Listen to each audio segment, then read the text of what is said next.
مگر دین پر عمل کرنے کے لیے جمع نہیں ہوتے.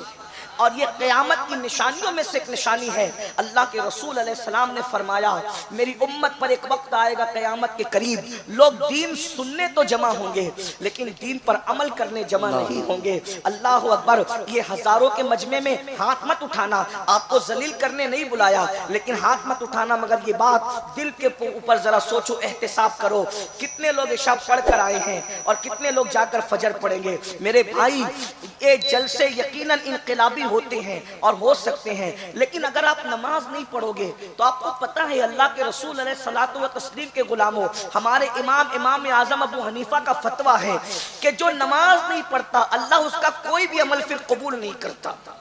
جو نماز نہ پڑھے اللہ اس کا کوئی عمل قبول نہ کرے.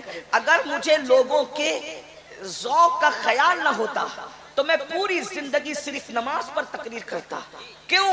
اس لیے کہ قرآن نے جتنی بار نماز کا ذکر کیا ہے اتنی بار کسی عمل کا ذکر نہیں کیا.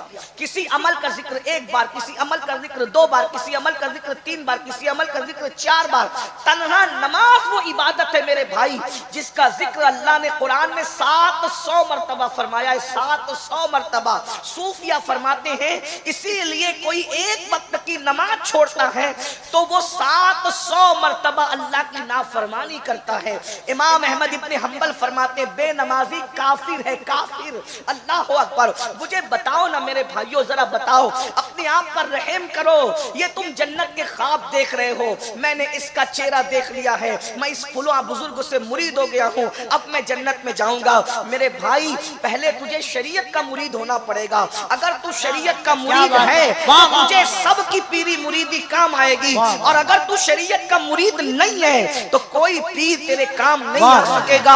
اللہ اکبر. یہ بات میں اہل سنت کے مجمع میں بغیر کسی خوف کے کہہ کر کے جا رہا ہوں. اگر مجھے یہ یقین ہوتا, میں رسمی بات نہیں کر رہا ہوں, اگر مجھے یہ یقین ہوتا کہ اس مجمع کے لوگ یہ کہہ دے کہ امین القادری اگر تو ہمارے پیر پکڑ کے کہے گا کہ نمازی بن جاؤ, تو میں مجمع کے ایک ایک شخص کا پیر پکڑ کے کہوں کہ نمازی بن جاؤ.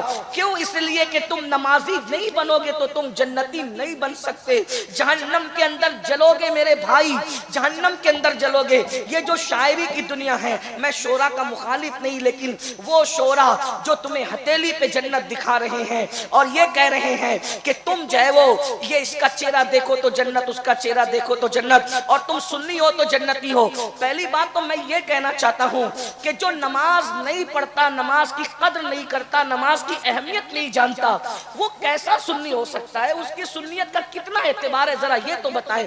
میں بے نمازی کو ڈائریکٹ کافر نہیں کہتا کیونکہ میں حنفی ہوں, لیکن میں آپ سے پوچھنا چاہتا ہوں میرے بھائی آخر یہ کون سی سنیت ہے؟ مجھے بتا, یہ کون سی سنیت ہے جس میں نماز ہی نہیں ہے؟ مجھے بتا تو صحیح, وہ کون سی سنیت ہے جس میں نماز کی اہمیت ہی نہیں ہے؟ اللہ اکبر. ایک بات میں آپ کو بتاؤں, اللہ کے بندوں ذرا توجہ کرنا, ذرا غور کرنا, ذرا سوچنا. اگر آپ اپنی آخرت کے معاملے میں سیریس ہو, آپ اپنی آخرت کے معاملے کے اندر سنجیدہ ہو, اور اگر قرآن کو مان کر, حدیث کو مان کر مسلمان ہوئے ہو, تو سن لو اچھی طرح سے سن لو. اللہ اکبر. میرے اور تمہارے سچے رسول صادق و مصدوق مصطفیٰ جان رحمت صلی اللہ علیہ وآلہ وسلم فرماتے ہیں جو نماز چھوڑ دیتا ہے اللہ اس پر سے اپنی امان کی چادر کو ہٹا لیتا ہے, اللہ اس پر سے اپنی پناہ کی چادر کو ہٹا لیتا ہے. یعنی وہ اللہ کی امان سے خارج کر دیا جاتا ہے, اللہ کی امان سے خارج کر دیا جاتا ہے. میرے بھائی مجھے بتا, جو اللہ کی امان سے نکل جاتا ہے پھر وہ خوشیاں کیسے پا سکتا ہے, وہ سکون کیسے پا سکتا ہے, وہ روزی کیسے پا سکتا ہے, وہ اطمینان کیسے پا سکتا ہے؟ مجھے بتاؤ میرے بھائیوں, یہ ہزاروں کا مجمع ہے, ہزاروں میں جتنے لوگ ہیں 99% لوگ, تم سب کے مسائل یہ ہے, رات کو سکون کی نیند نہیں آتی, بچیوں کو رشتے نہیں ہیں, کاروبار کا معاملہ ہے, بڑی بڑی ڈگریاں لے کر کے در در کے پہ بھٹک رہے ہیں, اچھی نوکری نہیں ملتی, مال کماتے مگر سکون نہیں ہے, میاں بیوی میں جمتی نہیں ہے, بچے غدار ہو گئے. مفتی صاحب نے ابھی ماں باپ کے بارے میں بتایا, یہ ماں باپ کے بارے میں تقریریں کیوں کرنی پڑ رہی ہے؟ بچے غدار ہو گئے, مذہبی گھروں کے بچے بھی غدار نظر آ رہے ہیں آج کل. ماں باپ کی کوئی قدر نہیں ہے گھروں کے اندر. آپ کیا سمجھتے ہیں صرف روٹی کپڑا مکان دینا یہ ماں باپ کی عزت ہے؟ ہمارے مسلک میں روٹی کپڑا مکان دینا یہ صرف عزت نہیں ہے, اس لیے کہ روٹی تو چوکھٹ پہ بیٹھنے والے کتے کو بھی دی جاتی ہے, کپڑا تو چوکھٹ پہ بیٹھنے والے چپراسی کو بھی دیا جاتا ہے. ہمارے یہاں ماں باپ روٹی کپڑے کا مطلب نہیں ہے. ماں باپ کا مطلب یہ ہے, میرے امام اہل سنت سیدی اعلیٰ حضرت امام احمد رضا خان محدث بریلی فتاوی رضویہ شریف میں لکھتے ہیں کہ ماں باپ کی عزت ایسی کی جائے, ماں باپ کے ساتھ سلوک کیسا کیا جائے. فرمایا جب تک ماں باپ سے اجازت نہ لو اس سے پہلے تم ان سے بات نہیں کر سکتے. یعنی کہ ماں باپ تمہارے غلام نہیں ہیں, ماں تمہاری کنیز نہیں ہے, وہ بادشاہ اور ملکہ تمہارے لیے. پہلے ان سے بات کرنے سے پہلے اجازت لو, اور اگر وہ اجازت دے بات کرنے کی تو اس طریقے سے کرو جیسے کوئی غلام اپنے آقا سے گفتگو کرتا ہے. یہ ہمارے یہاں ماں باپ کا مرتبہ ہے, ہمارے ماں باپ کی شان یہ ہے. مگر اللہ اکبر, مجھے بتاؤ تو صحیح, جو ماں باپ کے نام پہ بھی ہاتھ اٹھا رہے تھے, معافی کے ساتھ عرض کروں گا, یہ ماں اگر دوا مانگے نا تو کہیں گے بڑیا ڈوکری اور ڈوکرا ہم کما کر کے تم ہی پہ خرچ کرتے ہیں, اپنے بچوں کے لیے نہ رکھیں, اپنے مستقبل کے لیے نہ رکھیں. یاد رکھو قرآن نے کہا ہے سب سے زیادہ خرچ کرنے پہ ثواب, جس پہ زیادہ ثواب ملتا ہے, خرچ دین کے نام پہ سب سے پہلے کہاں کریں, کہاں خرچ کریں گے تو زیادہ ثواب ملے گا. حج سے زیادہ, مسجد سے زیادہ, مدرسے سے زیادہ, ہر نیکی سے زیادہ خرچ کرنے میں ثواب کہاں زیادہ ہے؟ تو قرآن کہتا ہے جو ماں باپ پہ خرچ کرتا ہے اللہ اسے سب سے زیادہ اجر و ثواب عطا فرماتا ہے. نعرہ تکبیر, نعرہ رسالت, سب سے زیادہ ثواب ماں باپ ہے. لیکن یہ ہمارے گھروں کا مسئلہ ہے, یہ ہمارے گھروں کا مسئلہ ہے کہ ہم اپنے مشائخ اور اپنے پیروں کو تو گڈیاں کے گڈیاں نظر میں دے سکتے ہیں, ہم اپنے نعت خانوں کو, اپنے مقرروں کو گڈیاں کے گڈیاں نظر میں دے سکتے ہیں. میں منع کرنے نہیں آیا, دیکھو میری بات سمجھنے کی ضرورت ہے. لوگ ہماری باتوں کا غلط مفہوم نکال, میں یہ نہیں کہہ رہا کہ انہیں نہ دوں, میں اسی یہ کہہ رہا ہوں ان کو تو دے سکتے ہو.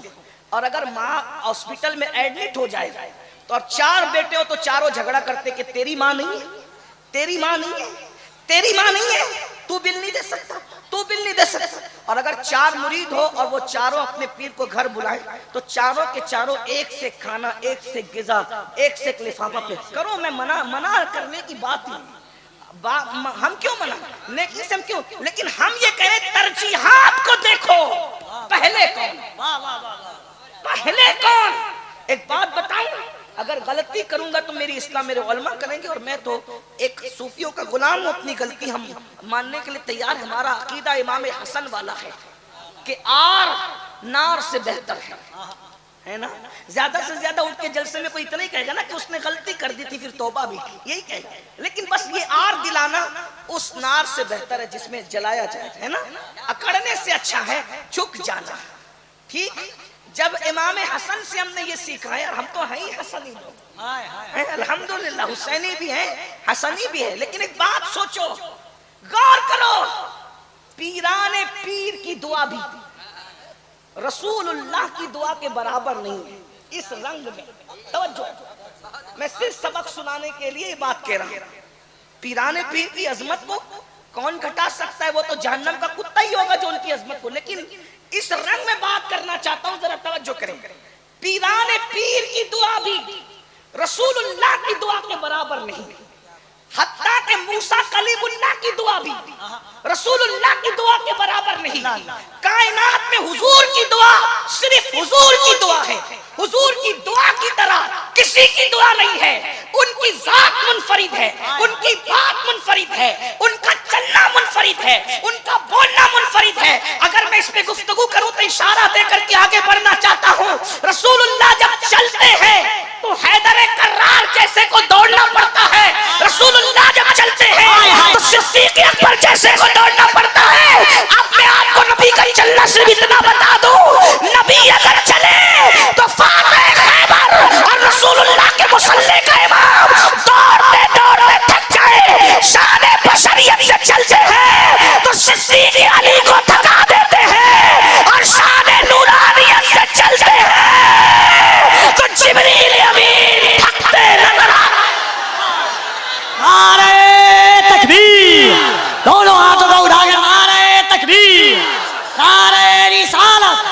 عظمت مصطفیٰ شان مصطفیٰ رفعت مصطفیٰ حیدر کرار کو تھکانا کوئی معمولی بات ہے؟ صدیق اکبر کو تھکانا؟ نبی شان بشریت سے چلے تو صدیق و علی تھکتے ہیں، شان نورانیت سے چلے تو جبریل تھکتے ہیں، اور وہ تھکن بھی کس شان کی؟ میرے امام کہتے ہیں تھکے تھے روح الامی کے بازو، کہاں وہ دامن کہاں وہ پہلو، رکاب چھوٹی امید ٹوٹی نگاہ حسرت کے ولولے تھے۔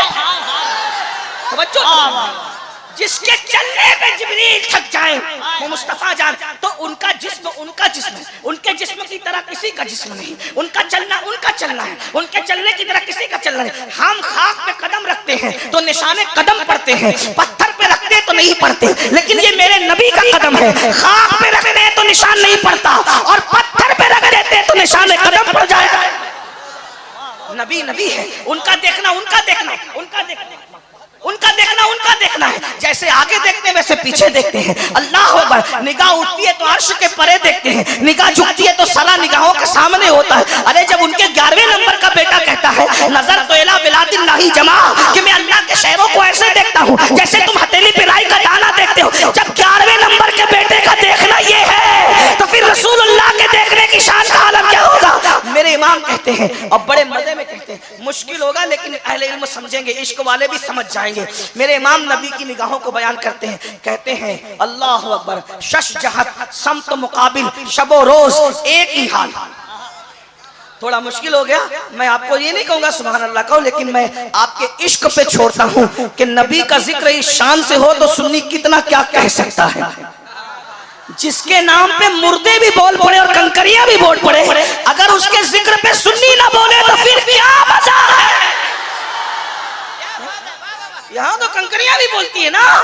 اللہ اکبر، شش جہت سمت مقابل، شب و روز ایک ہی حال، دھوم والنجم میں ہے آپ کی بینائی کی۔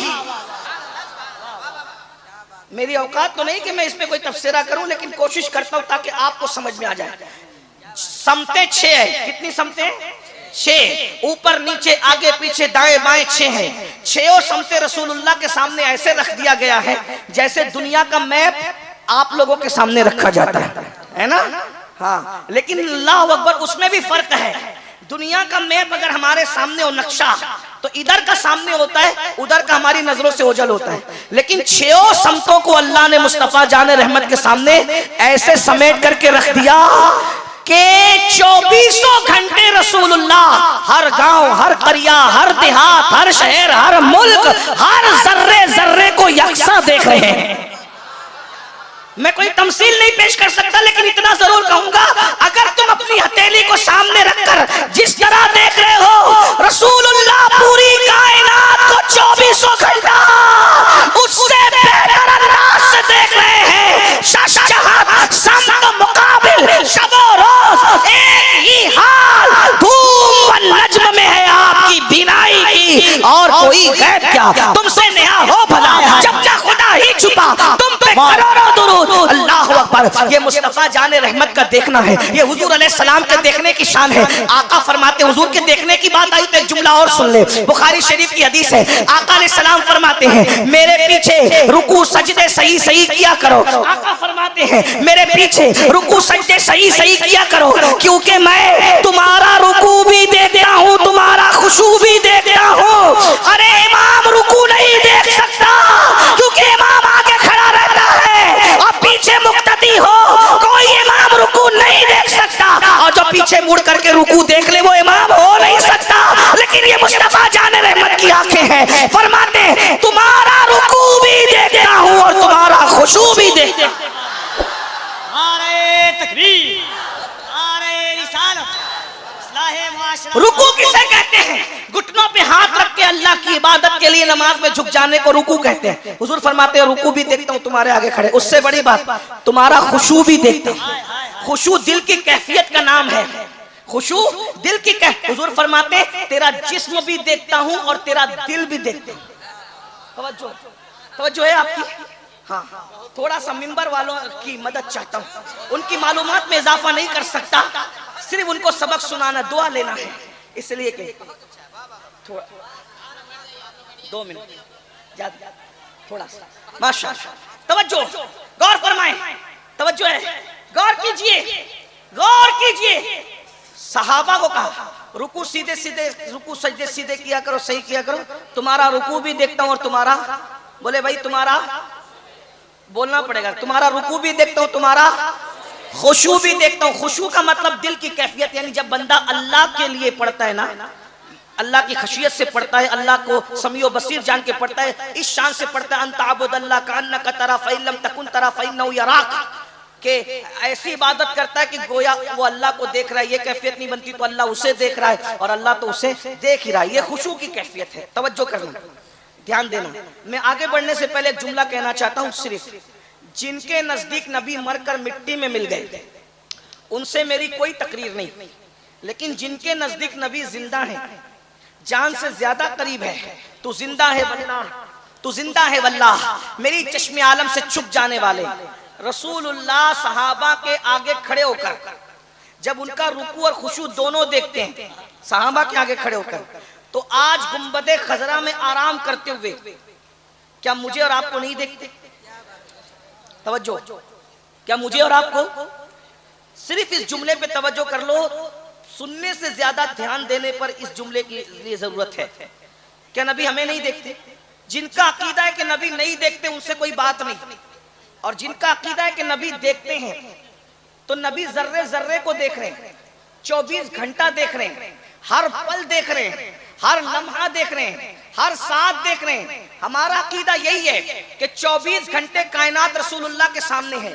ایک پتا جو کھڑکتا ہے، سنیوں کا عقیدہ بیان کرو، ایک پتا جو کھڑکتا ہے نا، پتا، تو یہ پتے کی جو آواز آتی ہے، یہ آواز بھی حضور سنتے ہیں، اس کو ہلتا ہوا بھی حضور دیکھتے ہیں. جتنے درخت کے پتے ہیں، اس لیے کہ شش جہت سمت و مقابل شب و روز ایک ہی حال، یہ ہمیں بتا دیا گیا ہے. دھوم و نجم میں ہے آپ کی بینائی کی، جو اللہ کو دیکھ لے اس کی نظر سے کیا چھپا رہے؟ حضور کی نظر سے کچھ نہیں چھپتا. اب سنیے، اب غور کیجئے.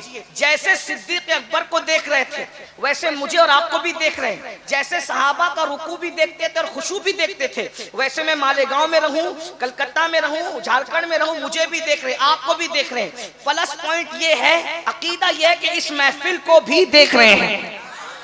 مقرر کی نظر سے لوگ بیٹھے ہوئے چھپے ہیں، لیکن حضور کی نظر سے کوئی چھپا ہوا نہیں ہے. مقرر کی نگاہ سے آپ کے دل کے جذبات چھپے ہیں. تم میں کون سننے آیا ہے؟ صرف سننے آیا ہے. تم میں کون سن کر عمل کرنے آیا ہے؟ یہ بھی حضور دیکھ رہے ہیں. تم میں کون سننے کے بعد سدھرنے آیا ہے؟ کون پوائنٹ نوٹ کرنے آیا ہے کہ غلطی کہاں ہوتی ہے تو وہاں جا کے مذاق اڑائیں گے؟ یہ بھی حضور دیکھ رہے ہیں. تم